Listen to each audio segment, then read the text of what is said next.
Hey everyone, welcome back. You all are doing good, just getting this meeting started. And hope you're all well and had a good week so far. Hey Philip, good to see you. Just a couple moments here until we start.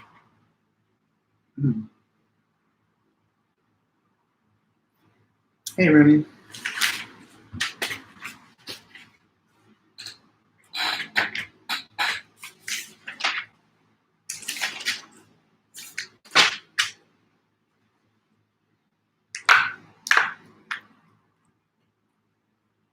Hey Corey.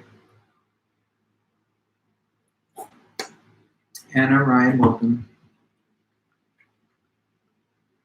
Okay, so here we are, it's 2:20. Just gonna get this started gradually here. 1 second, let me make sure that there's no buffering issues with the phone. Okay, yeah, for a second I thought I saw a delay. Okay, welcome everyone, thanks.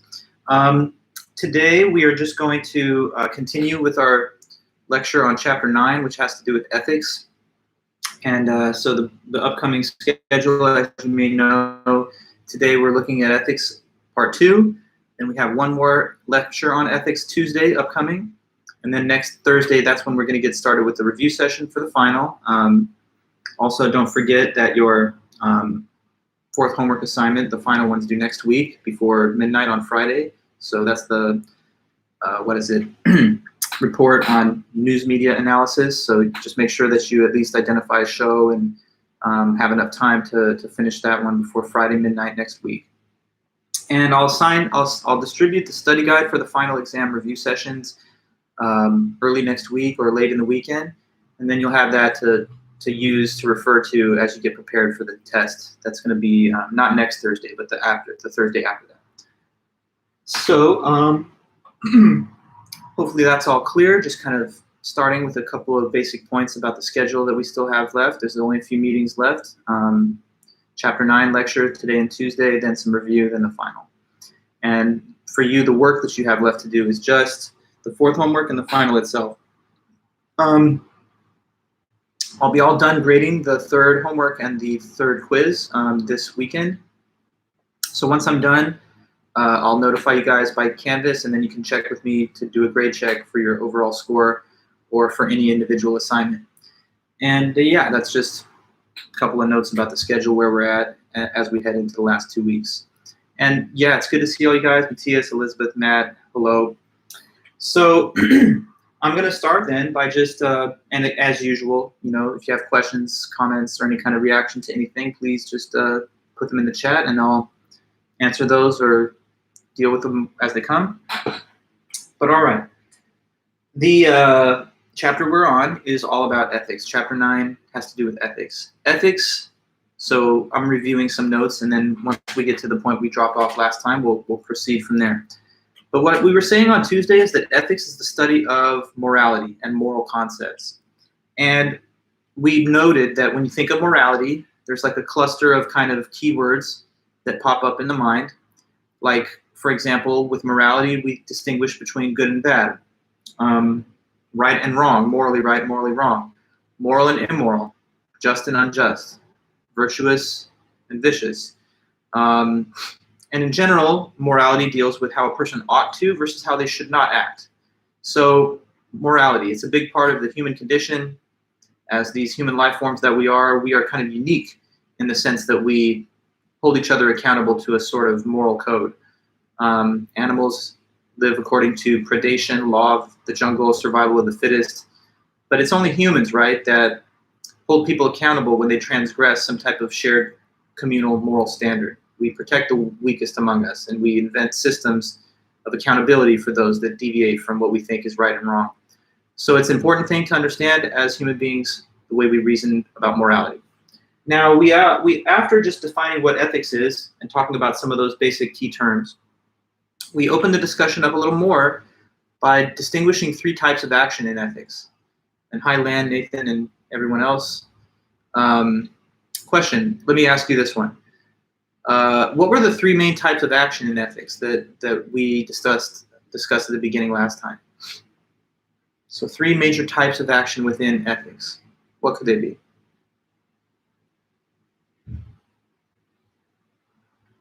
You got morally blank, and morally blank. So the word morally prefaces each of these three terms. And let me see if you can remember what they each were. Three kinds of action in ethics. Hey, Stephen, welcome back.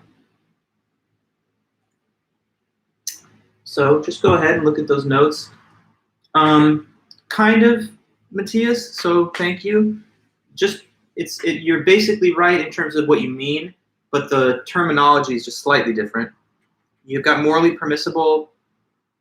What's the opposite of morally permissible? It's not the word prohibited, although it kind of means the same thing. Yeah, so you have morally impermissible, morally permissible, and morally obligatory. But I don't want to make you think that you had a wrong way of putting it, because the word prohibited is like a synonym for impermissible, and required is a synonym for obligatory. So that would be a fair way of saying it, but just to keep in common usage, I'll refer to those as morally impermissible, permissible, and obligatory. Okay, so let me speak on what they each mean. Morally impermissible first. Morally impermissible are just acts that are wrong. They're not okay to do. And I guess as you put it there, Matthias, they're prohibited morally. It's not that they're physically impossible, obviously, but they're wrong and they're not okay. So what are some morally impermissible actions? All kinds of bad stuff, dark and disturbing stuff. So like, murder, torture, rape, genocide. That's some of the biggest, baddest stuff out there. But you've also got stealing, lying, cheating, breaking promises, and all those actions. So whatever's on the sort of wrong side of morality, outside the four lines of the moral code, that's morally impermissible. And those are things that people do sometimes, but they shouldn't be doing them, and it's not okay, it's wrong. Then you have morally permissible actions. And morally permissible is just the reverse of that. So those are actions that are not wrong, and they are okay to do. And that covers a pretty big territory as well. Morally permissible acts range from, doing things that really help a lot of people and create a big positive impact, like donating time at the food bank, homeless shelter, donating blood, sending money to, the Red Cross or something, or doing volunteer work for some noble cause. Anyway, so those things are all morally permissible, sure, but it's not only those acts that are like heroic and virtuous that improve someone's well-being. They're also all the little things that we do that just don't harm anybody, that don't necessarily create any kind of victim. So like watching a lecture on YouTube, I don't know, wearing a pair of glasses, taking a walk, I don't know, like feeding a bird. These are things that are all morally permissible, but they don't necessarily have a huge impact. It's not like it's changing the world or saving the world, but they're also not wrong either. So morally permitted acts are those things that are not morally blameworthy and they're okay to do, which could be things that are of value to others, or they could just be things that don't hurt anybody and that you're entitled to do. Now, the third category would be morally obligatory. And those, according to the terminology, it's just those are actions that you must do, and it would be wrong not to do them. So with moral permission, you may do so, but with moral obligation, you must do it. So with moral obligatory acts, we can include the negation of all the impermissible acts. Because if it's wrong and not okay to do, that means you have an obligation not to do it. So like you have a moral obligation, morally obligatory, not to commit murder, not to steal, lie, cheat, rape, or whatever. But there are also positive moral duties that fall within the category of obligatory: keeping promises, attending to your officially obligated moral duties if you have some, like say in the context of work. Maybe if you had children and you assumed custody over them, then it could be a moral obligation to provide for them and to maintain their well-being. And some people even argue that you might have a moral obligation to provide assistance if it didn't come at any cost to you and it made a big difference to like someone's survival, like the duty of an easy rescue of a person's life if it doesn't in any way impact your own well-being. So whether it's the non-performance of impermissible acts or abiding by a promise or a vow, another case I think could be returning payment for a service that's already been given to you. In all those cases, it's not just that you may do that, but you must. Notice also that morally permissible acts are not in and of themselves obligatory, but the reverse is true. So like me wearing this Lacoste shirt is morally permissible, but it's not that I have to wear it. It's not if I wore a different shirt, that would be wrong. So it's morally permissible, but not obligatory for me to put on this fit. And on the other hand, though, anything that's morally obligatory is at least permissible because you can't be obligated to do something wrong. Now, having then looked at the landscape of different types of moral action, we said that whenever you make a determination, when you decide what you think is right or wrong, or what you should or shouldn't do, that's what's known as moral reasoning, when you reason towards a conclusion about what's right, wrong, or how you should or should not act. Sometimes moral reasoning has to do with judging the policies that are put into place. Sometimes it has to do with interactions between people that have some kind of morally charged force. Sometimes we're making moral judgments of individuals' behavior or even our own. And of course, sometimes we are the subject of the moral judgments of other people, whether it's approval or condemnation. Now, after that, we talked a little about different types of values. We distinguished between the moral values and the non-moral values. So starting off with the moral ones, moral values are values that are good for you, they benefit you, and they benefit others, but they're also considered good for their own sake. So like, for example, forgiveness, altruism, justice, compassion, tolerance. These are values that when they inspire your behavior, you act in ways that benefit other people. If you forgive somebody, they've been forgiven, so that's good for them.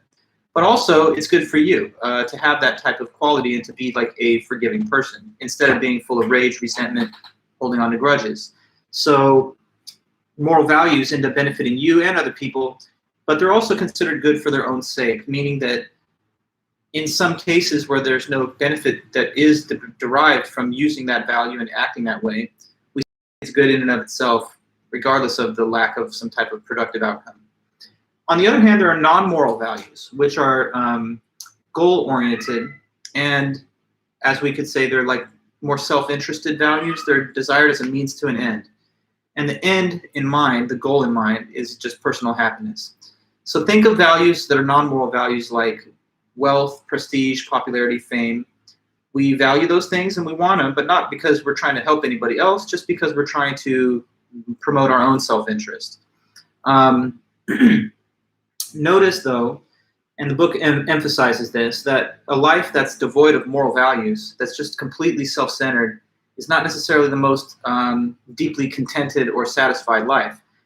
So if you really want to live a well-balanced life which has deep and meaningful relationships with people, then you should also try to build up some of these moral values into your character, because if all you care about is yourself, people will notice that and they won't invest themselves into you either. So moral values are important, and we should have a healthy dose of them in our value system to go together with our non-moral values. Okay, now, after that, if I'm correct, I think maybe the last thing we got to talk about was the conscience, yeah? If so, maybe someone can tell me here, what is the conscience? And then I'll review that a little bit. Then we can move on to some new notes on this chapter. So what's the conscience of a person? What exactly would that be?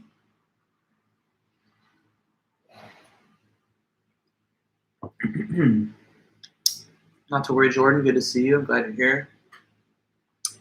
If anyone knows, let me hear you say, what's the conscience?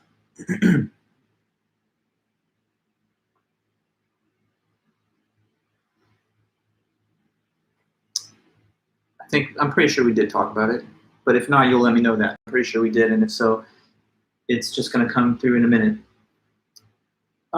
You say, Matthias, the superego, the part that judge our own action on its moral worth. I don't know if you're looking at like a psychology book or something different from what we've learned, but that's like sounds like Freudian stuff, which no, I can't really give you that. Sort of, I mean, it's kind of like that, like the part that judges our own action on its moral worth. But I'd prefer if we could stick a little more close to the stated definition from our book, because that's what I'll hold people responsible for knowing. Even though I could kind of see putting it that way is not totally off base. But the superego is a concept that I've not taught anybody, so it's not something I want to put into our notes. So what else? How could you put it? Matthias, I'm glad though that you did try to state it. But yeah, to the others, was it not included in the lecture? If that's the reason that I'm not seeing a lot of responses, let me know, and then I'll just tell you what it is. But are you going off of common sense? Okay, so we maybe didn't talk about it, Matt. Fair enough. Thank you. I thought that it was something that we might have gotten to, but it's possible that that was the last thing. So thank you guys for letting me know. Now I'm going to go ahead and explain. But Matthias, you kind of seem to have a good sense of it on your own, and let me just add to that, okay? So as the book puts it, here's the conscience.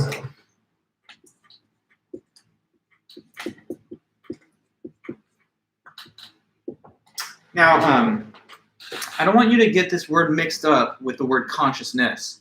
Consciousness is just like being able to see, hear, taste, touch, and feel, like being able to think at all, like just having a mind that can perceive. But that has nothing to do with morality. So consciousness is a different word with a different spelling. But I noticed that a lot of times people, for whatever reason, because they kind of sound the same, they confuse and mix up these two words. Like you talk about your conscience, like you're talking about being able to have a mental, cognitive activity, but that's not what it means. So conscience is simply this. It's like an innate source of knowledge about what is right or wrong, okay?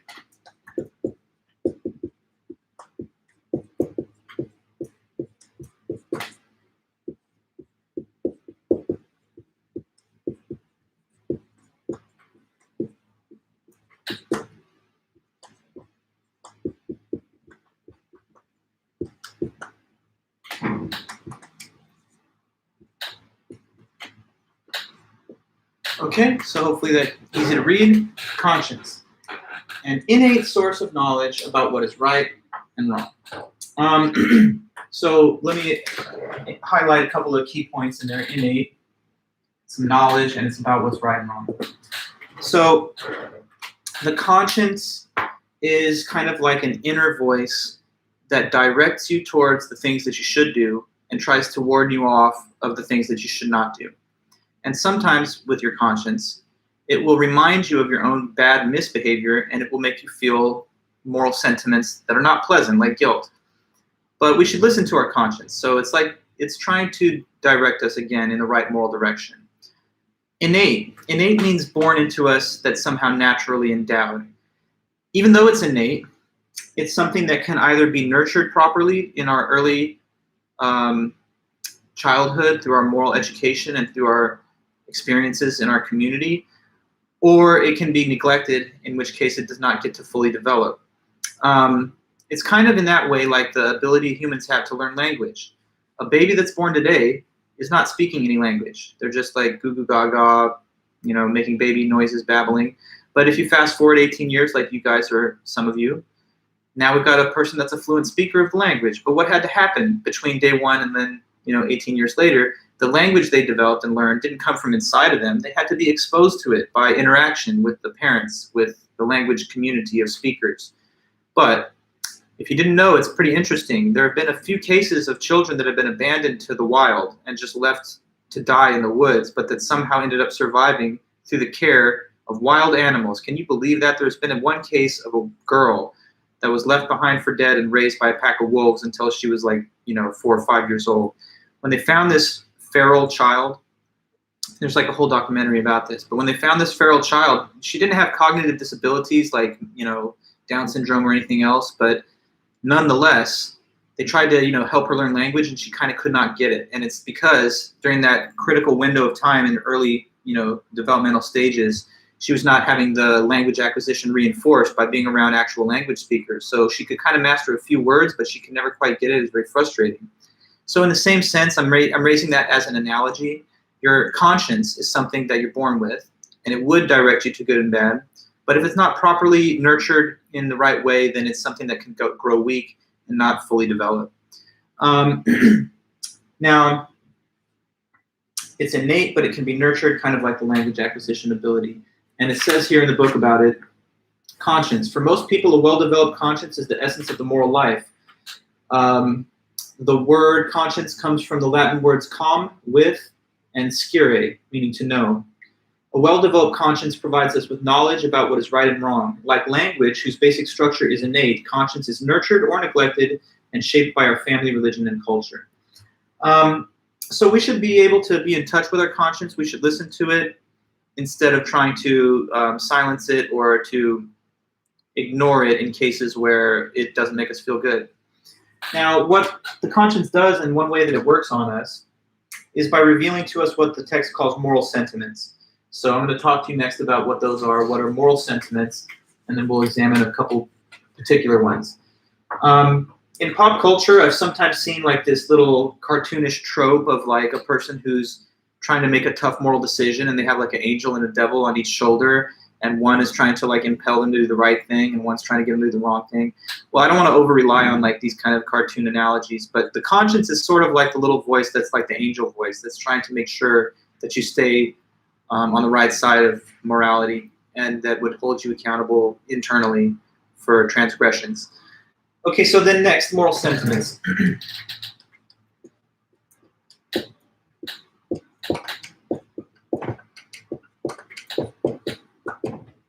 Moral sentiments. Now, these are just emotions which alert us to moral situations, and they make us want to do what's right.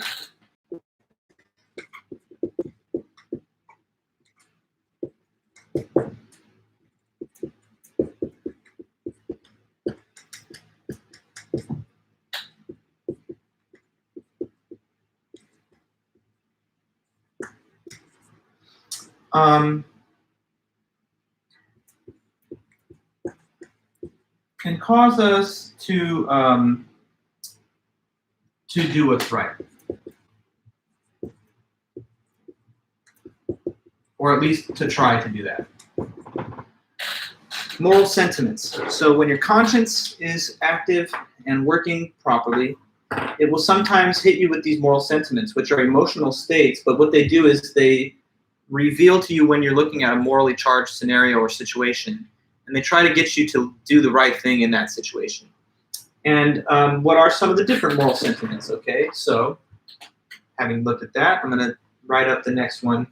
The first of the moral sentiments included are helper's high.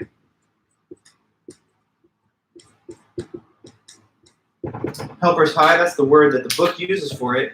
In a way, I'm not necessarily a huge fan of the label because it makes it sound like you're chasing like a high, like almost like an intoxicating drug. But anyway, maybe it's a proper metaphor. It's simply this. It's whenever you help a person and you do something helpful and then you feel good afterwards as a result of that. Okay, so when you help others and then feel good about yourself as a result.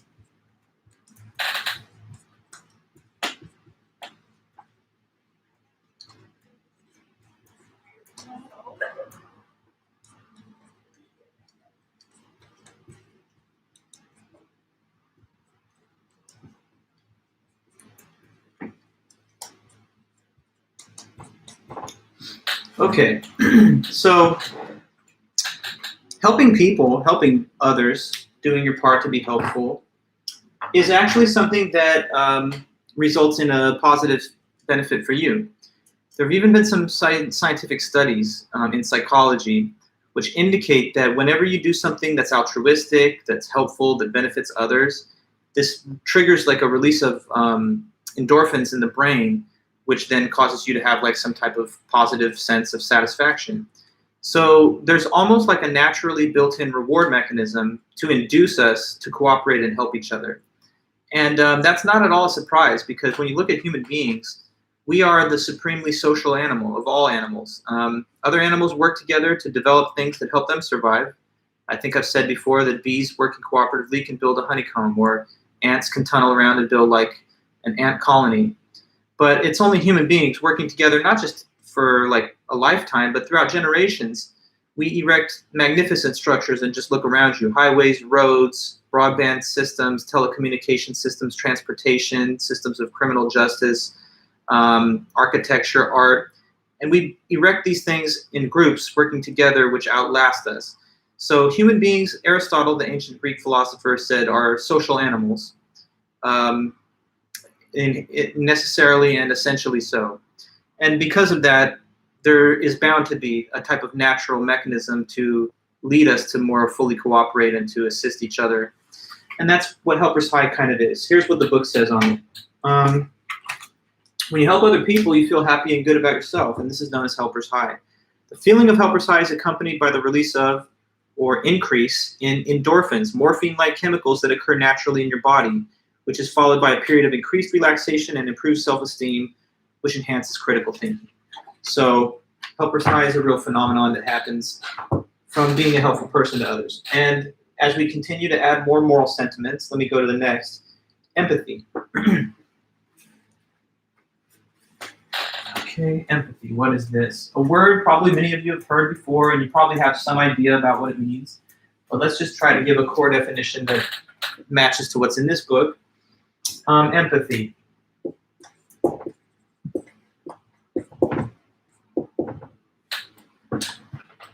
So yes, empathy is the ability to imagine and to care about the feelings of other people.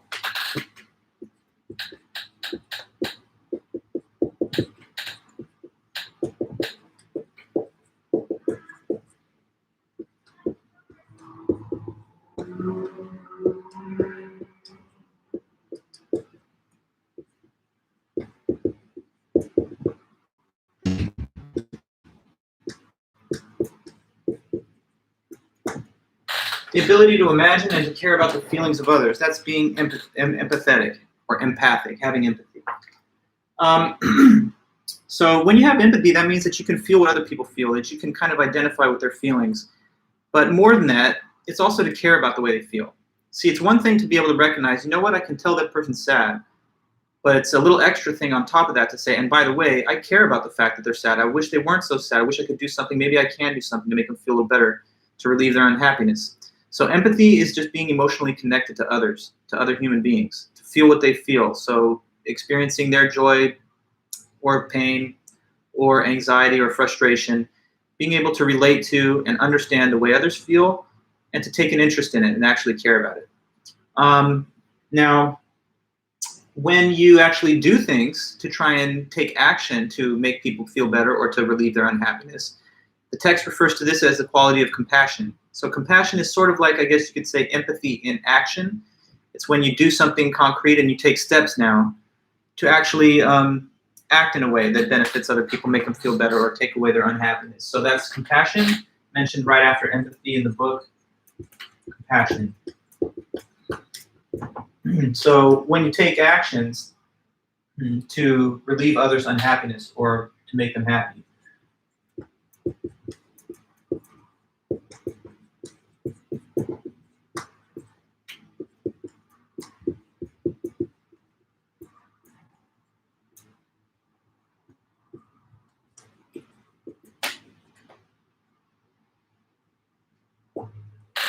Okay, so a compassionate person has empathy for people and they try to do something about it, right? So if they see people suffering in a difficult part of the third world, maybe they're going to give some money to an aid agency, or maybe they're going to actually work over at the homeless shelter because they can see that there's a lot of need for volunteers and they care a lot about the tough situation that some people are in.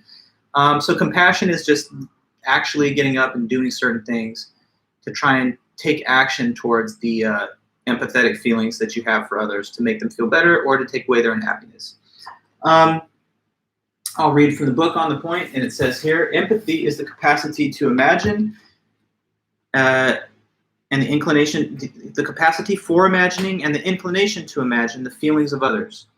This moral sentiment expresses itself as joy at other people's happiness, sadness at their despair. Compassion is empathy in action and involves taking steps to relieve other people's unhappiness.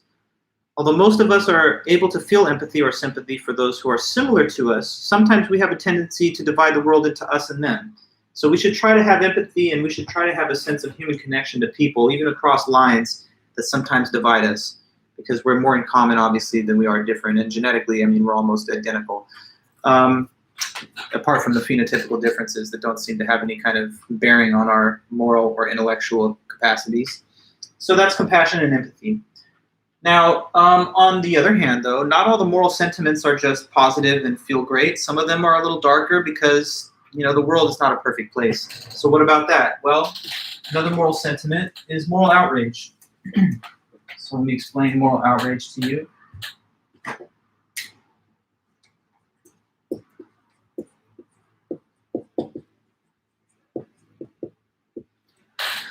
Moral outrage. So this is simply a experience that you have when you perceive or witness something that's unjust, that you think is unjust, and then you become upset by that. So when you perceive an injustice and become upset.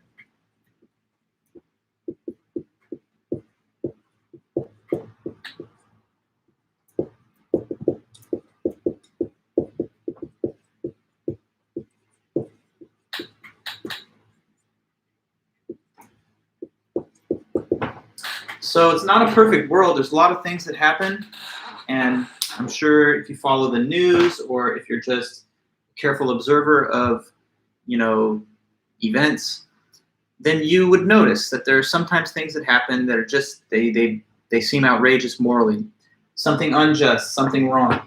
And whenever you see such a thing and you get the feeling of indignation or outrage, you're experiencing this moral sentiment, moral outrage. There's so many cases that could be mentioned, current day, in the past, and everything in between. Maybe I'll refer to the example of the Montgomery bus boycotts of the civil rights era of the 50s and 60s.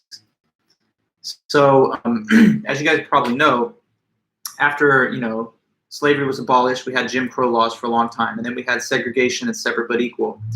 And in the 50s, when we still had like segregated schools, and the Civil Rights Act had not yet passed, comes in later by LBJ in the 60s, there was this standard practice in the busing systems on public buses that, let's say you're a black customer and you're seated towards the front, if a white patron got onto the bus, it was a social etiquette that you're expected to give up your seat for the white customer and go to the back of the bus or stand. And as you can probably imagine, this is a not so subtle way of showing a double standard in the treatment of white and black customers, as though the white customers have a greater, claim to have the comfortable seats. And so black customers are being treated like second-class citizens or children that have to give up the seat for the adult or something. And that's dehumanizing, disrespectful, and it's not equal. So although it was tolerated for a while, Rosa Parks refused. And so she refused to give up these seats. And not only that, she then led and organized a bus boycott of the whole busing system, which pretty much brought them to their knees and forced them to reform their policies. And that was one of the seminal events that led to even wider changes that have brought us to the more equal status we have today, although there's a lot of progress still to make. Now, anyway, if you had looked at those events, and let's say you were a member of society at the time, then you could have felt a sense of outrage that this is happening and that people are being treated that way. If you had, you would have felt moral outrage. Now, a different feeling that's related to moral outrage, well, it's a similar feeling, but a slightly different basis. Moral outrage is similar to, but slightly different from, resentment. So that's the next term I'm going to put here. Resentment is just one type of moral outrage, which is more personal, because with resentment, you are the one directly that has been treated unjustly. So let me put it here and then explain resentment. Okay, so that is when you yourself are the victim of an injustice and become upset.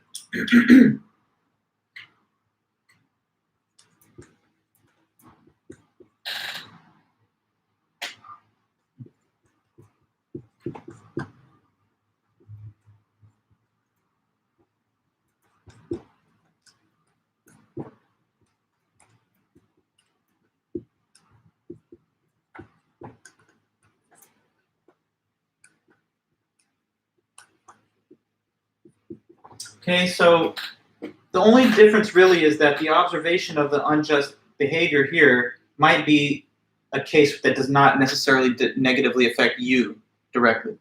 But with resentment, you yourself are the victim of the injustice, and that's what's really causing the feeling of upsetness.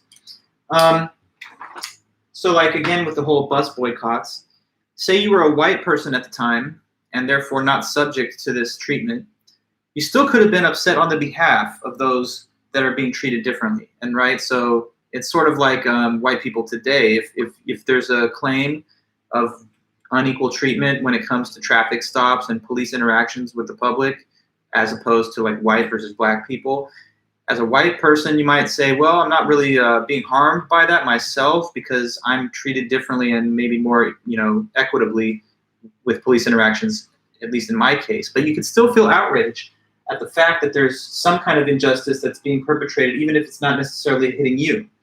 But resentment is when you are one of the people that is going to be harmed, or it has been harmed by the somewhat unjust treatment.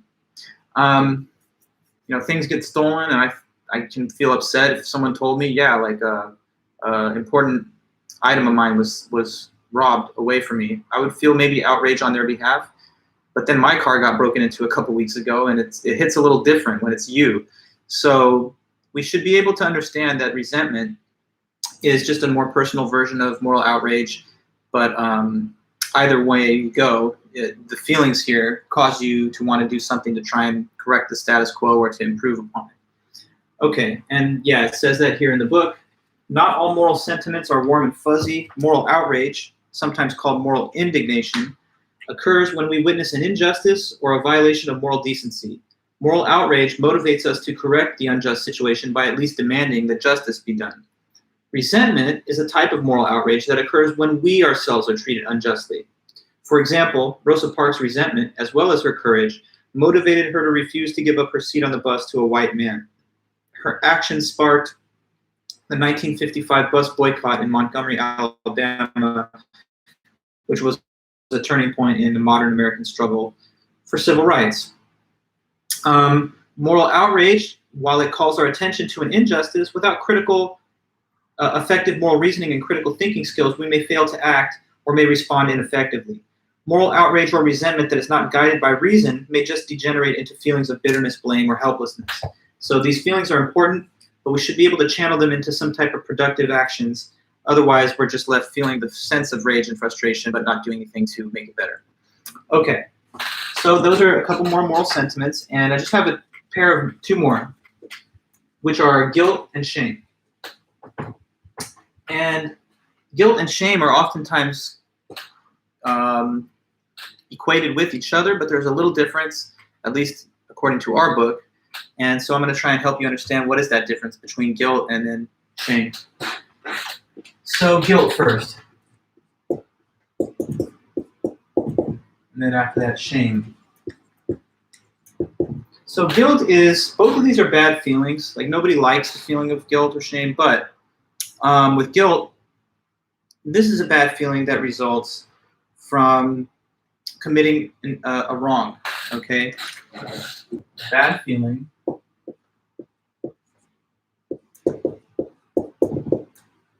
that results from, that it comes from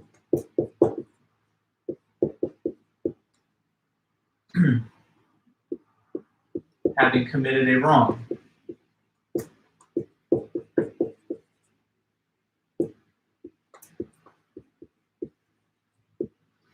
Okay, so when you do something wrong, when you do something that you think is wrong, it deviates from your own moral standards, you'll feel guilt. You know, you cheated on your partner or something and you think that's wrong because they love you so much and they would have been hurt by that. Now you feel guilt. You fly into a rage and you end up beating somebody because you're angry in the moment, but unfortunately you cause them a permanent brain injury and now their family is really hurt and you feel guilty about it, that you lapsed into that moment of rage, having now caused all this devastation. So your guilt kind of affects you. Guilt is a bad feeling, and of course people don't want to feel guilty, but the thing is, since none of us are perfect and we're bound to sometimes lapse into bad moral behavior, hopefully not as serious as some of these cases, but when we do, we should be in touch with our feelings of guilt and not simply try to gain distance from them, silence them, or ignore them, or just distract ourselves with other things. Because even though guilt doesn't feel great, what's the alternative? A person that feels no guilt at all is a psycho, is a sociopath, is like a murderer, okay? And so if a person is just inhuman and they can do terrible things and feel nothing and don't even care, that's not the way that you want to be. And that's not the kind of person that anybody wants to be friends with or have a relationship with either. So we have to have some kind of sense of connection with our feelings of guilt, but hopefully we don't do a lot of bad things that's always triggering this feeling, and that's the best policy, I think. But when it's there, it's kind of like pain, right? When you have pain at the site of an injury, that's your body telling you, take care of that and treat it well so that you don't get a further injury, right? Pain's not nice, but it's there for a reason because it's trying to help you protect your body. And the pain of guilt is psychologically painful, but it's there for a reason too. It's trying to correct your behavior and make you do better in the future. So We shouldn't necessarily always say, hey, don't give me a guilt trip, what, you're trying to guilt me. If it's appropriate and proper, then guilt has a valid role. But it's different from shame, and I think sometimes the reason that people don't like guilt is because they're confusing it with shame. Shame is a little different, though, and let me explain. Shame is a bad feeling, but it's a feeling that results not from doing something wrong, but just from violating a social norm. Okay, so this is a bad feeling, but that results from violating a social norm.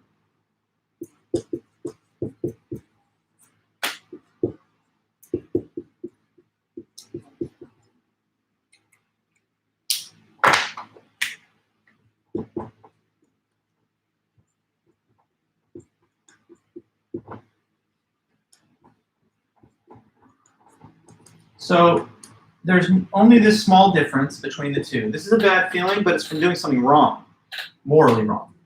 And this is a bad feeling, but it's coming from violating a social norm. So violating a moral norm versus a social norm. And therefore, according to these definitions, it's possible to experience shame without guilt.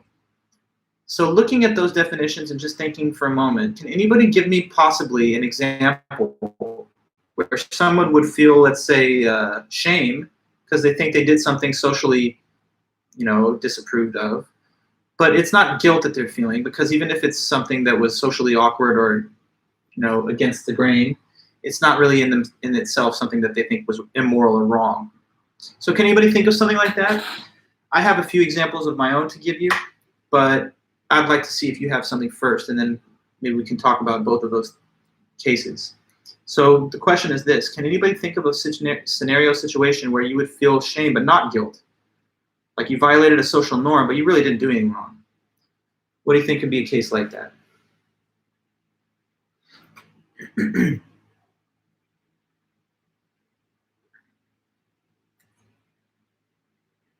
Anybody? Okay, there you go, Jordan. So guilty pleasure songs, enjoying a song that everybody in society deems terrible. Interesting. Okay, so yeah, like maybe you pull up to your big event with a lot of people, and they see as you're driving up that your car is just blasting out of the speakers like the most socially rejected song that everyone thinks is terrible or whatever. You might get out and they're all kind of laughing at you and kind of looking at you like it's embarrassing now. You feel embarrassed because you've acted in a way that was outside the norms of this little social circle. But maybe you don't really feel guilt. It's not like, you stay up at night like, oh man, I can't live with myself. I'm such a bad person. Because it's just a moment of embarrassment and awkwardness. It's socially somewhat, not normal, I guess, but it's not really wrong. Again, that's one example, Jordan. Interesting example. Anybody else? Let's go ahead and see if others have some. While you're thinking, I'll throw something out there. Suppose you're from a family where the family all expected you to take on a certain profession.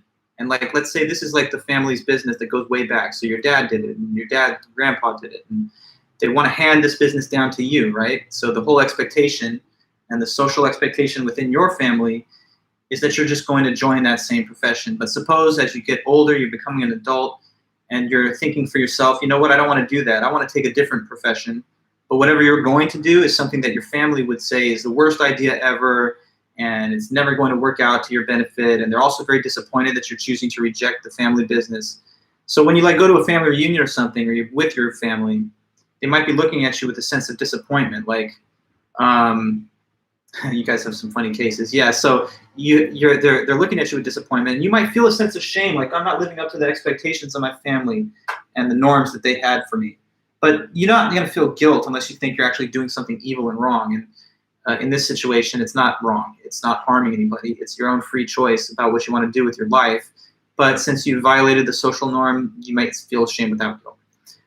Land, wearing pajamas to work. Yeah, out, far on a bus. Okay, there you go. Yeah, so in that case, everyone will look over at you, and you'll be very embarrassed. But it is just a physiological process, and as embarrassing as it might be, it's not like choosing to do something that's wrong and knowing that you're violating a moral principle. So shame with no guilt, good example, Oliver. Land, wearing pajamas to work. I was thinking of an example kind of like that. What if there was a formal event and the dress code is you come in wearing, whatever, a suit or a dress, and but you come in wearing casual clothes, like you're just in sweats and a t-shirt and some slides or whatever. Everyone might look at you at the event like, what, this person didn't get the memo? This is not the way you're supposed to dress here. This is totally out of place, and this is not like the social norm. And, you know, getting all the laughs and sideways looks, you can feel a sense of shame, but it's not going to rise to a level of guilt because it's not like you're hurting anybody. So the reason sometimes that people don't like guilt is because they confuse it with shame, and they're thinking, hey, don't give me a sense of shame just because I'm not doing something you expect. I'm not really doing anything wrong. But guilt is a little heavier than shame, and so knowing that there's a valid reason to sometimes feel guilt and distinguishing it from shame will give us, I think, a better appreciation of what these feelings actually are inside. And this is what the book says. They talk actually about interesting case of like gay people. So supposing, of course, that a gay person is not choosing to be gay and it just feels that that's their natural condition they're born with. After all, I mean, why would you think a person would choose something that was bound to get them so much like social disapproval and alienation from like the prevailing norms of like a predominantly heterosexual society with all those traditions coming from the past? So anyway, say that someone was just, you know, they're gay and they still, though, feel sometimes a sense of shame because they're not living up to the expectations of their family or their church or their community. But that might not be paired with guilt, again, when a person doesn't think that they've done anything to like make a deliberate decision to harm anybody. So it says here,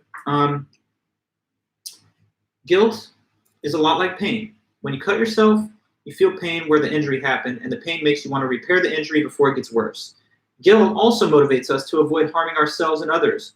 We don't cheat on the exam or steal someone's laptop, even when no one's around to see us take it, because the very thought of doing it brings about a sense of guilt. Guilt is frequently regarded as a barrier to personal freedom and happiness. Some of us respond to guilt with resistance, either trying to ignore it entirely or getting angry at the person that makes us feel guilty, like, hey, don't give me a guilt trip. You've probably heard that phrase before. But then it says, but at the same time, we generally regard a person who feels no guilt, such as a sociopath, as an inhuman monster. So this uncertainty about the nature of guilt stems in part from confusing guilt with shame. Guilt is often broadly defined to include shame, but they are different. Guilt results when we commit a moral wrong or violate a moral principle. Shame, on the other hand, occurs as a result of violating a social norm or not living up to someone else's expectations. Teenagers that are lesbian, gay, or bisexual may feel shame for not living up to the expectations of their family, church, or society, but they generally don't feel moral guilt. Okay, so rather than motivating us to do better, shame just leaves us feeling inadequate, embarrassed, and humiliated. And as good critical thinkers, it's important to distinguish between guilt and shame. Okay, now, Lan, you ask, what do you think of the guilt and guilty pleasures? I think in a way, at least if we were going to follow the usage of our book, they would say that that's a misnomer. When a person says guilty pleasures, they probably just mean like a pleasure that you enjoy, which is not a socially mainstream approved pleasure, and therefore it could be seen as like something that you feel a little shame about, but probably not guilty unless it's actually something wrong. Like, well, I have a guilty pleasure of like, you know, committing arson now and then, like when no one's looking. That would be real guilty pleasure. But guilty pleasure of like, I don't know, I'm eating a lot of chocolates, or, you know, I'm eating a pint of Ben & Jerry's at midnight. I don't know why I keep thinking of food as the guilty pleasures, but oftentimes I think it's that kind of stuff. I don't know if that would really correspond to the definition given here anyway. So it seems like it's a colloquialism that doesn't use the word in its most appropriate sense. And there are sometimes common phrases like that, where a word with a more definite meaning is kind of used a little more loosely in an everyday way of talking. Do psychopaths or sociopaths feel any shame? Well, I mean, they don't feel guilt. You know, if a person's going to commit rape, murder, torture, you know, killing little children and stuff, and they want to do that, it's insane. But, you know, there's people, John Wayne Gacy and others, that have definitely done all those things.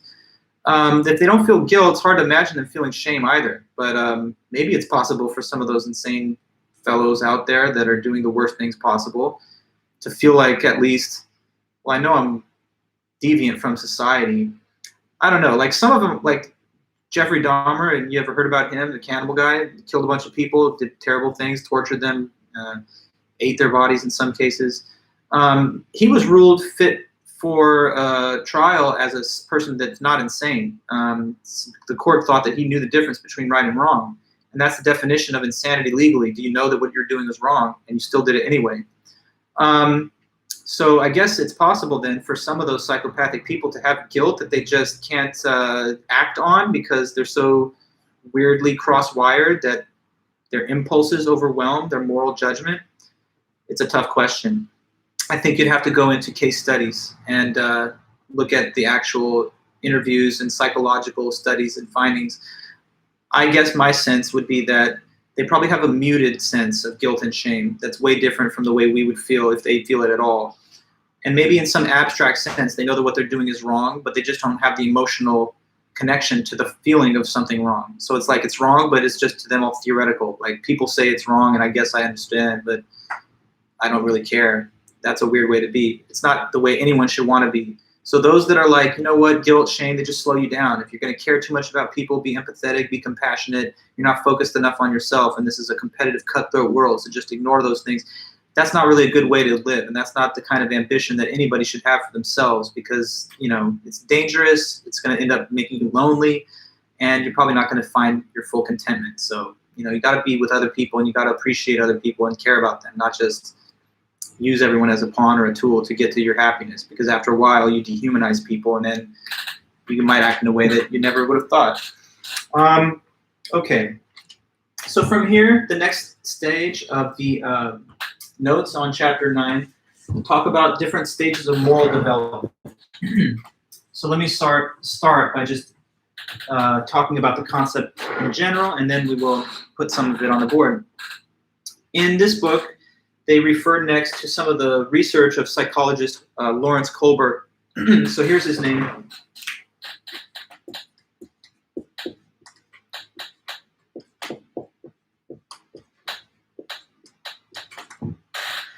Lawrence Kohlberg was a Harvard psychologist who lived from 1927 until 1987. And he was interested in the question of how people develop throughout their life morally. He studied people from all different cultures and communities throughout the globe. So he did not just study people in the West, but people in Eastern cultures, Asian cultures, indigenous cultures, Europe, all around. And he thought that he saw basic patterns that were common to all human beings. And so he thought he had identified something that was universal to the human condition about moral development. His findings were that, at least in his view, there's 3 basic stages of moral development, 3 stages that we would go through on the way towards our most full moral development. I'm not sure why 3 is always like the magic number in a lot of these research findings. If you remember back earlier in the semester when we studied the stages of cognitive development, that was broken down into 3 stages. It was dualism, relativism, and commitment.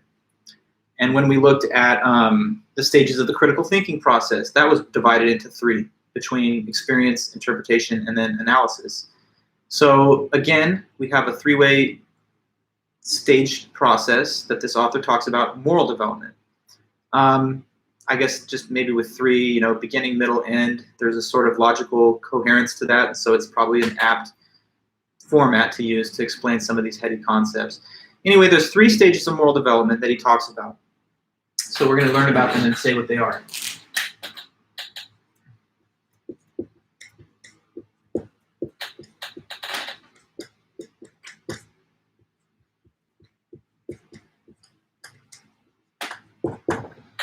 Okay, 3 stages of moral development.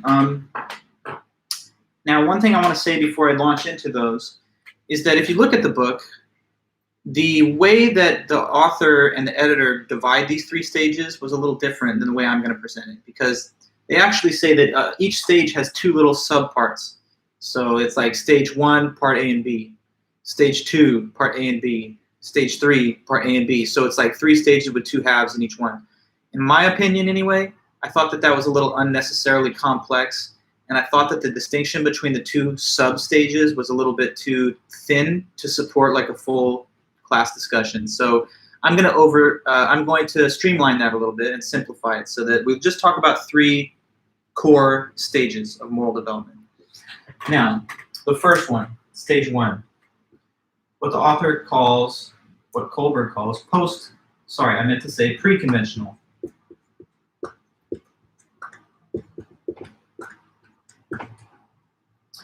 So the pre-conventional stage of moral development is the first one, which is like the most basic and elementary. This is the sort of moral outlook that you would expect to see in like little children or comparatively unsophisticated adults.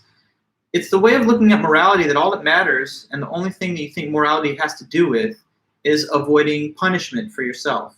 Okay, so that's the idea. The person here thinks that morality is just only about avoiding punishment.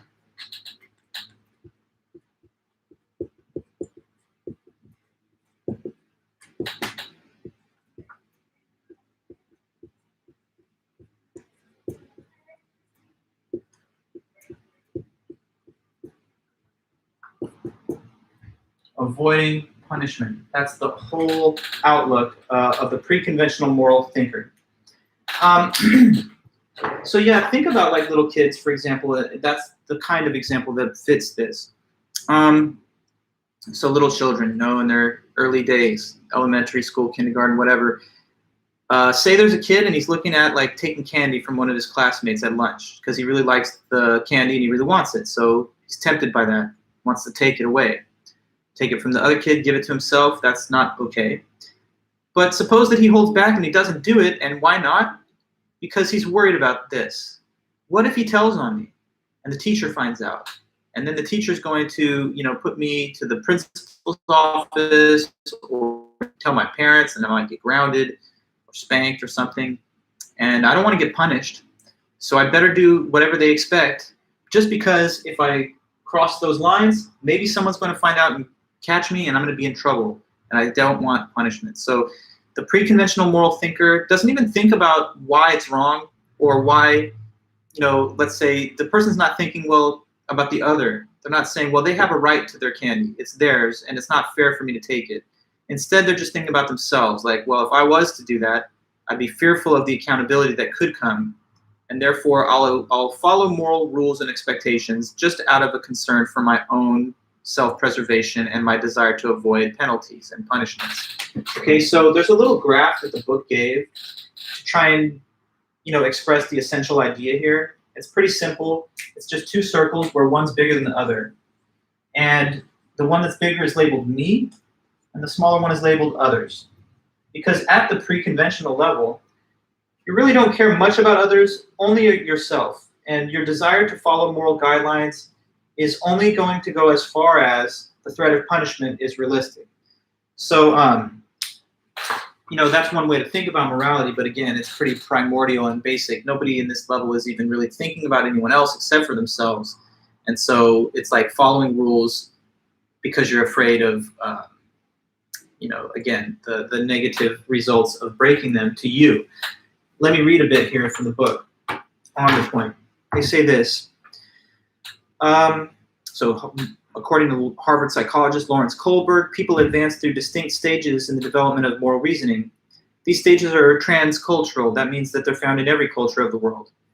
Each new stage represents greater skill in and greater satisfaction with making moral decisions. Kohlberg identified 3 levels of moral development. In the first stage, what Kohlberg called pre-conventional stage, morality is defined egotistically in terms of oneself. People at this level expect others to treat them morally, but they generally don't treat other people with moral respect unless doing so would benefit them somehow. Now, most people will outgrow the pre-conventional stage by high school. So, most people will grow out of that and they'll start to have a deeper, more nuanced moral perspective at around your guys' age or a little bit before.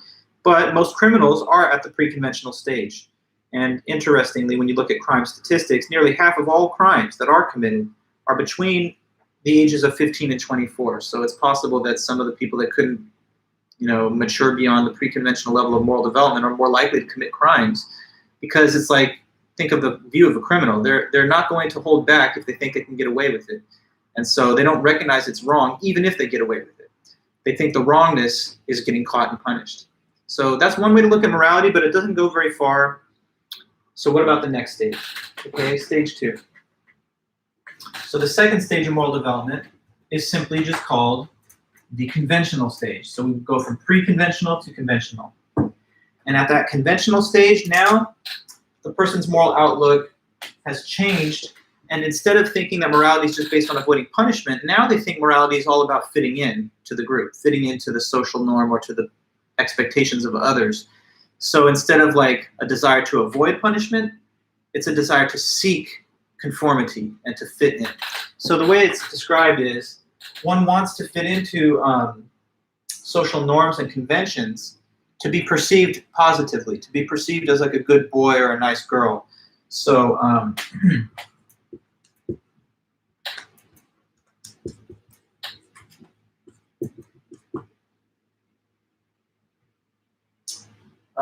let me say fit in is maybe not the best phrase. I'm going to write it this way. One wants to abide by, adhere to social norms and conventions, hence the name conventional. Why would they do that? They want to adhere to these social norms and conventions in order to be seen as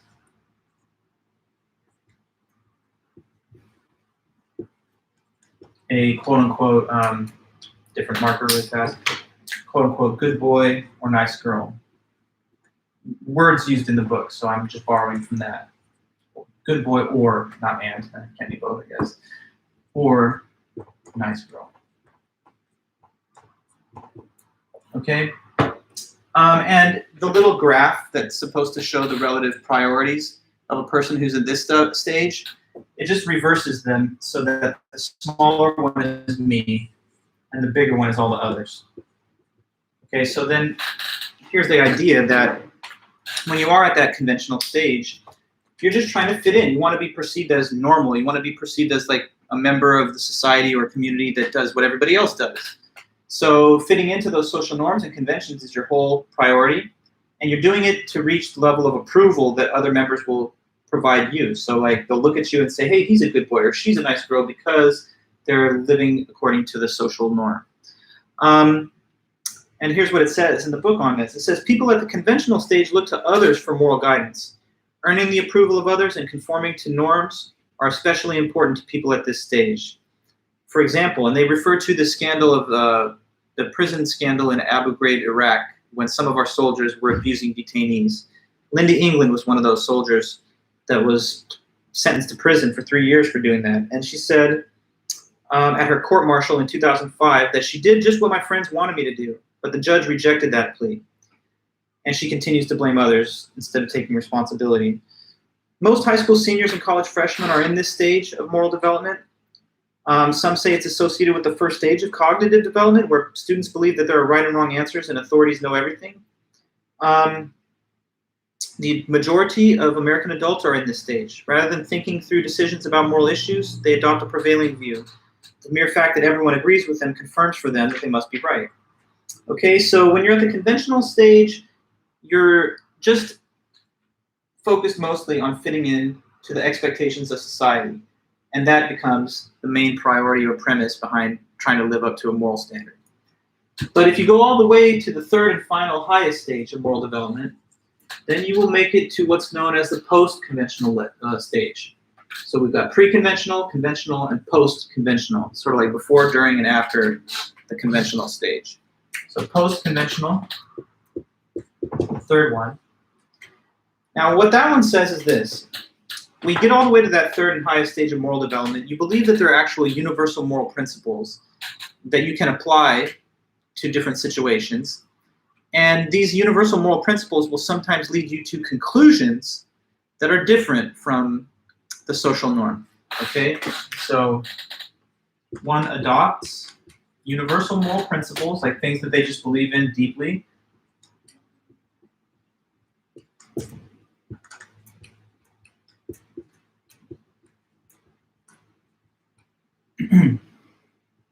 And these principles will sometimes, not always, will sometimes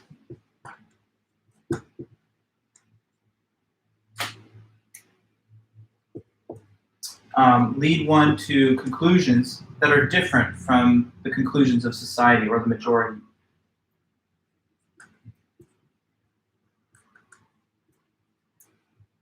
That differ from the social norm.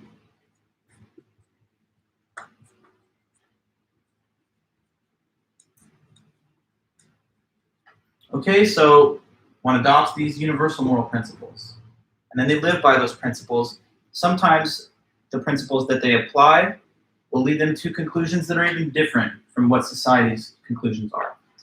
So this is thinking about morality more independently, but you're thinking about it from the point of view of the principles that you really affirm and that you believe in.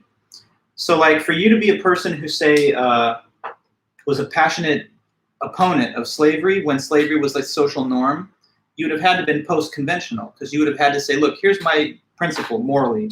I believe human beings should not be treated like property. I don't think it's right at all for a human being to be sold and traded on a marketplace as though they were just like a vacuum cleaner or something to use to clean your house. It's inconsistent with human dignity, and I'm going to stand on that. And that's my conclusion, even if society and most people don't agree, right? So post-conventional moral thinking gives you the ability to reason towards your own moral conclusions derived from the principles that you do accept. I mean, there are some people in society today that might say that there's like a social norm that they don't agree with because it's different from their own moral principles. Now, at this level of moral development, the little graph thing brings the two circles into equilibrium so that they're just the same size, me and others. And the reason for that is because the things come into balance. When you're at the post-conventional stage, you do take seriously the collective judgments of society and its members, but you balance that against the weight of your own independent moral judgment. And you kind of try to come to a reasonable conclusion that incorporates both. So let me read about it in the book, and here's how it says it. At the post-conventional stage of moral reasoning, people recognize that social conventions need to be justified. The fact that something is the law does not make it moral or just. Instead, moral decisions should be based on universal moral principles and on concerns such as justice, compassion, and mutual respect. Now, they talk about studies that were conducted to show how people would act depending on which level of moral development they were. It says a person's stage of moral development is correlated with their behavior. Researchers found that only 9% of people at the pre-conventional level, but 38% of people at the conventional level would offer help to someone that appeared to be suffering from the side effects of a drug. But 100% of subjects at the post-conventional level did offer their assistance. So it has a bearing on what kind of actions that you would take in society, which kind of level of moral reasoning or development you've reached. It says here that about 10% of American adults will reach the post-conventional level of moral reasoning. So most people's moral outlook is either just don't get me in trouble and I'll do whatever as long as I don't get punished, or they're thinking, can I just fit in? I don't know what's right and wrong, but these people say so, or most people say so, so I'm going to go in that direction. But it's actually a smaller minority of people who think about these questions on their own and reason about them using moral principles, which is what we would hope to get to. And to finish that off, it just says this. People at the lower levels of moral reasoning tend to come up with simplistic solutions, and when they don't work or they backfire, people become baffled.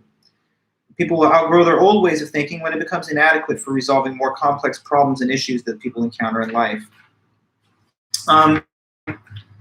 They give a little example of like moral reasoning and how it develops over the course of your college years. They noted that people who are more advanced through their college studies, and therefore they've like matured more and like learned more knowledge and had more relationships and interactions with a more diverse group of people beyond what they just knew in high school and stuff, that starts to sort of deepen and create more nuance in the person's moral outlook as they judge issues and as they make moral determinations. They give this one example here of a study that was performed on college students, asking them what they think about this hypothetical scenario. Okay, so it says, freshmen tend to be more black and white in their thinking. In a study of moral reasoning in college students, students were presented with a fictional case of someone named Joe. One day the neighbor discovers that Joe, who's been living the life of a model citizen for years, is actually an escaped prisoner. So they're a fugitive of justice, but they've been a pillar of the community. Students were then asked, should the neighbor turn this person in to the authorities, report to the authorities that, hey, this guy is a fugitive living here? Freshmen were more likely statistically to say yes, just because that's the law. But by the time college students reached their senior year, they were starting to give more nuanced reactions. Like they were asking questions like these. Would it be fair for the law to be applied here? They wanted to know more about his crime, whether he was really rehabilitated. They wanted to know what action would cause the most benefit to society, reporting or not reporting. Okay, and so peer relations at college are important in the development of moral reasoning. Students who have diverse friendships with people different from themselves tend to make greater gains. Discussions of moral ideas and issues in the classroom also support moral development. Okay, so despite these positive influences, many college students don't make the transition to post-conventional moral reasoning. Instead, college tends to push students up to higher stages of conventional reasoning, where they shift from conforming to from peer norms to the wider social norms. Okay. Now, the last thing that I guess I would like to try to just set up a bit before we finish the meeting today is a discussion of different types of ethical theory. And that's going to be the whole focus on Tuesday. So where we're headed next is ethical theory. Ethical theories are an attempt to try and explain what makes an action right or wrong. Like, what are the factors or principles that classify an action as impermissible, permissible, or obligatory. There's a couple of different perspectives on this. There's different types of moral theory. So let me start by just mentioning to you what the main two types of moral theory are. All right.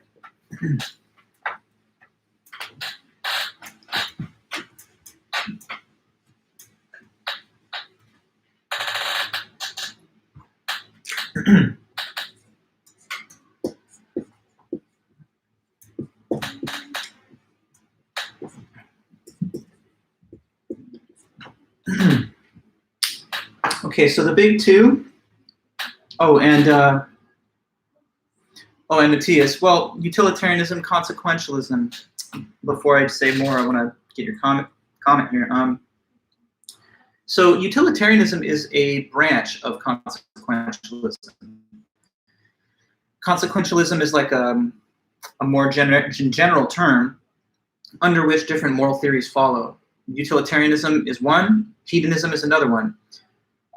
We're going to talk a lot about utilitarianism on Tuesday, so I'm saving more details for that. But just to connect with your comment here, there is a difference between the two, but utilitarianism is like a consequentialist theory. So in the same sense, you're a mammal. Mammal is a more generic term, but it encompasses many different mammal species: tigers, lions, cats, dogs, humans, Homo sapiens, and other things, right? So utilitarianism is to consequentialism as like bear is to mammal. It's one of the types of consequentialist theory, but just as bears are different from wolves and dogs, there are different features among that species of consequentialism than, say, hedonism, which is a different type of consequentialist theory. And since you seem to know a little bit about this, I know our other students are waiting for the full discussion, but I'll say this to you, Matthias. Consequentialism, probably you know, is the view that what determines the morality of an act are the consequences that follow from doing it. And utilitarianism is a type of consequentialism which says the consequences that matter are those as they bear on overall human happiness. So to the utilitarian, focus on the consequences, but specifically those that impact overall happiness. If you were a hedonist consequentialist, then you would say, try to generate the most happiness, but just for you, the individual. It's still based on consequences, but which ones? The ones to me. And the consequences of interest to the utilitarian are the consequences to all and their happiness. But yes, I feel like when you talked about utilitarianism before, I understood it as a utilitarian comment, but maybe you were speaking of it in a more broad sense. So it's good to know. Anyway, though, two types of moral theory. You have moral relativism and moral universalism.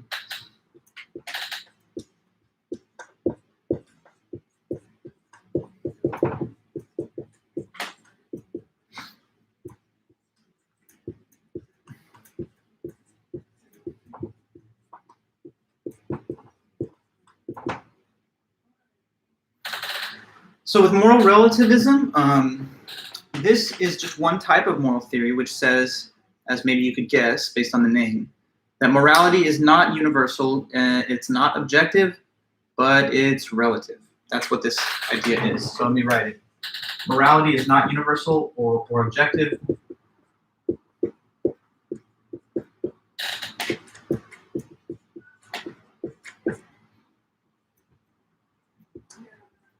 Instead, it is relative.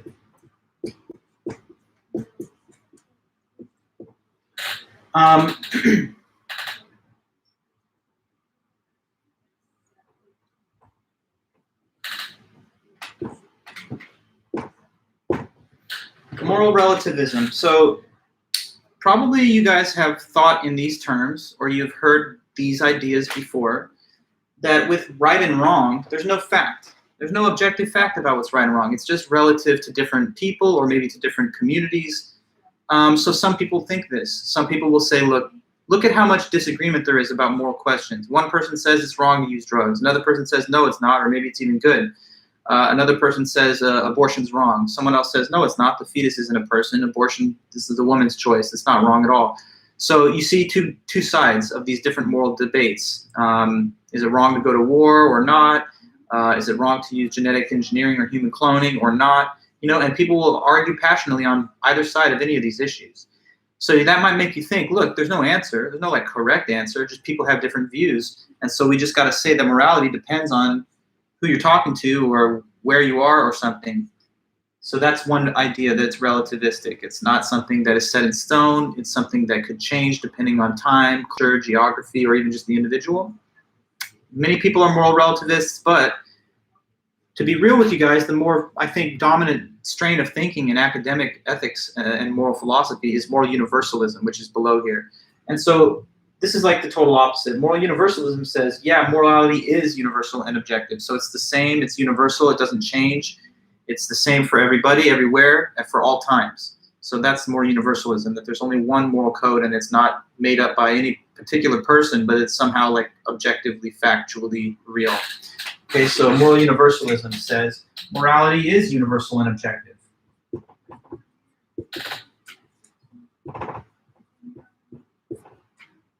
Universal and objective.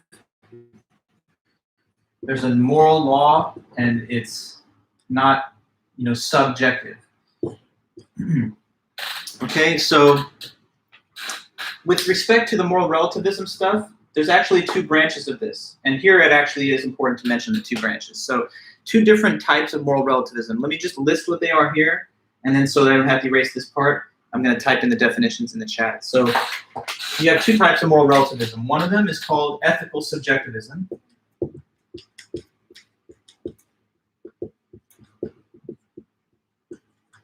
And then the other is known as cultural relativism.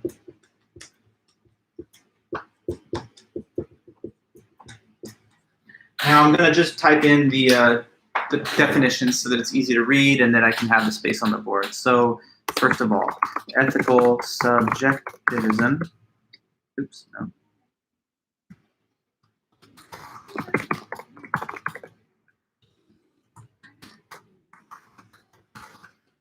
Okay, so ethical subjectivism, let me talk about it before I write it.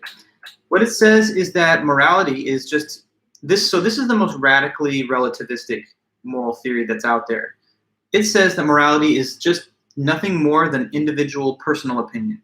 So according to ethical subjectivism, morality is nothing more than each person's personal opinion.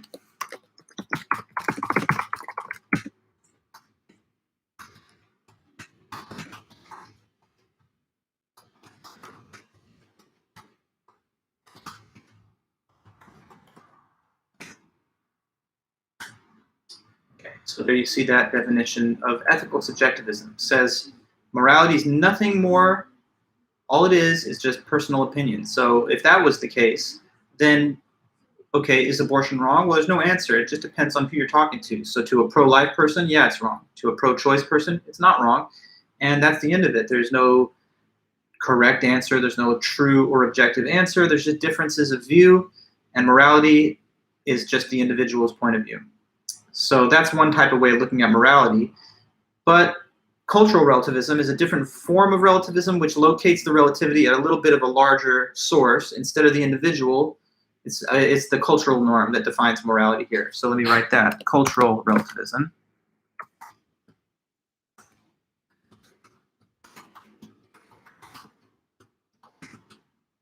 So morality depends on social norms and conventions.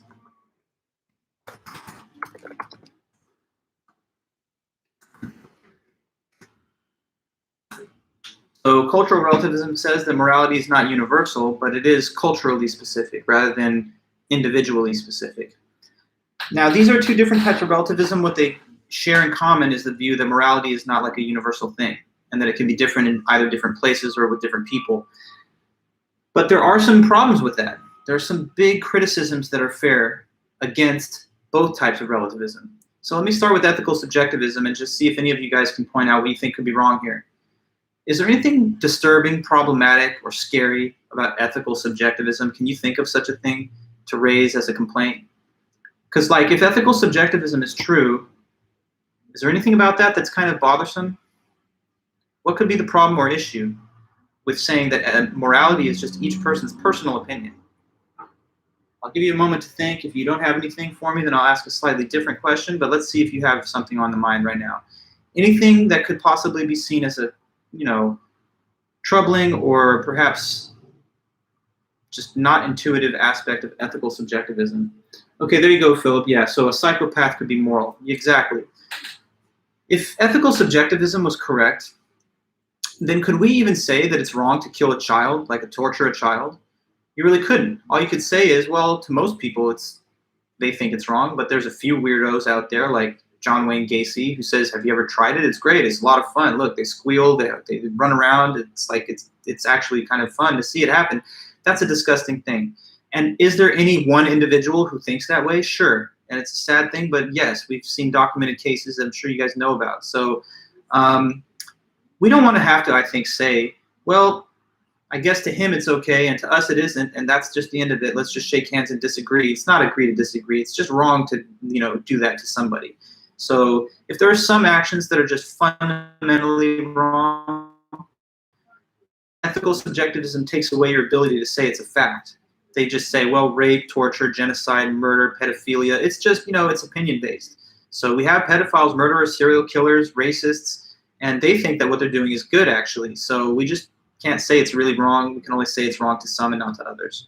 But don't you think that's weak? Don't you think probably for a lot of us, it just doesn't sound right to say that in the mind of the serial killer, killing is okay and we just have a different view?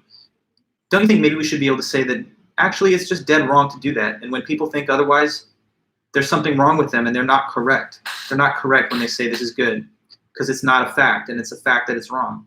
So if you want to make a stronger moral critique and say something is absolutely wrong, like some of the worst things, for example, then ethical subjectivism wouldn't be for you because it doesn't allow us to say that. Now, cultural relativism doesn't suffer from exactly the same problem, but it has its own problems. In cultural relativism, if I ask you, is it wrong to kill or torture a child? You'll say, sure, yeah, because, okay, in this case, we have a society, and the society has a law, many laws, that, there's stiff and heavy penalties for doing things like that. So that reflects that in this culture, we don't approve of that and we judge it as wrong. So culturally speaking, it's wrong. And if we have a couple of deviant people in the culture, they're still wrong because they're in a culture that says it's wrong. So it's not about the individual, it's about the society. But there's still a problem with this because there can be, and there are some societies that do engage in practices that, I don't know, probably you could say are just wrong no matter what, even though there's a whole community that believes in it. Like, are there countries like in Africa and stuff where gay people could be rounded up and executed just because they were born gay? Yes, there are laws on that in some places. And over there they think that's actually the best way to live and that's right. But maybe some of us, I know we all believe in tolerance and everything, but to be fair, probably there's some of us that think that's just a backward society. That whole society is immoral. Their entire system is wrong. And you can't say that from the point of view of cultural relativism. All you can say is, well, our cultural standard thinks it's wrong. Their cultural standard doesn't. But sometimes it seems fair to make a more powerful moral claim that something that's happening, even if a whole society did it, it would be wrong. So if there's child sacrifices happening in some kind of indigenous culture where they believe the gods are going to favor them if they do it, you might say that's wrong and these people are just backwards and misguided. It's a cultural standard there, but it's not okay. Or if women somewhere are treated like property and not given the full measure of equality and rights, you might say, well, even if that's what some people do in some societies, this is not the right way and it's wrong. So I don't know, that's not going to hit for everybody. Some people are just going to say, look, I don't agree. I think cultural relativism is true, or that ethical subjectivism is true, because you're just so impressed by the fact that there's a diversity of opinion in the world. But some folks, anyway, don't agree with that, and therefore moral universalism gives you a different alternative. Moral universalism says that, as you've seen, morality is not just individually based or socially based. It's something that's universal, it's objective, and so it's not up to one person or one society. It's something that's more universal and broad than that. You might wonder what could possibly be the support or the basis for a moral universalist theory. Well, that's what we will cover on Tuesday when we come back. So now we're really out of the time that we have for today, but that's no problem because we, I think, got to the right point in the notes. So on Tuesday, we'll have one more lecture on Chapter 9, and we'll talk about moral universalism. We'll talk about utilitarian theory and the theory of Immanuel Kant, Kantian ethics. We'll talk hopefully a little bit about what are different rights and what are virtues, and then that'll pretty much close out the last topics and notes from Chapter 9. Then we're looking forward to the final and the final review sessions. So anyway then, guys, I guess I'll close our stream whenever you're ready. Let me know that everything's good, you don't have any questions left over, and I'll close the meeting, and I'll be in touch with you by email in the meantime as I finish grading the last homework and stuff, and the last quiz. This weekend I'll be done with that, and then you'll know your grades soon after. So how are we doing? Everything's good? Okay, thanks a lot, Nathan. And to all the others that are here today, I appreciate it. You know, it's a long semester, and you guys are hanging into the end, which is a great thing, and it's going to be good for you. So thanks for that. Have a good weekend. I'll be in touch if you need anything. Until then, have a good one. I'll see you soon.